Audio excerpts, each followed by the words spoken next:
ಎನ್ನುತ್ತಾನೆ ನಮಸುತ್ತ ಅವತಾರ ನಾನಾ ರೂಪವೋ.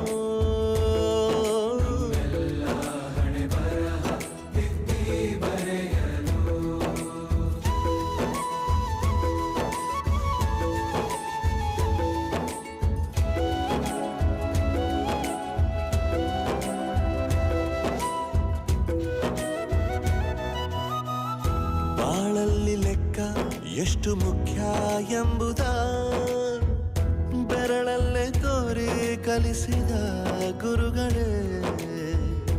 ಈ ದೇಹ ಹೇಗೆ ದಂಡಿಸೋದು ಎನ್ನುವ ಸಂದೇಹ ನೀಗೊಮ್ಮೆ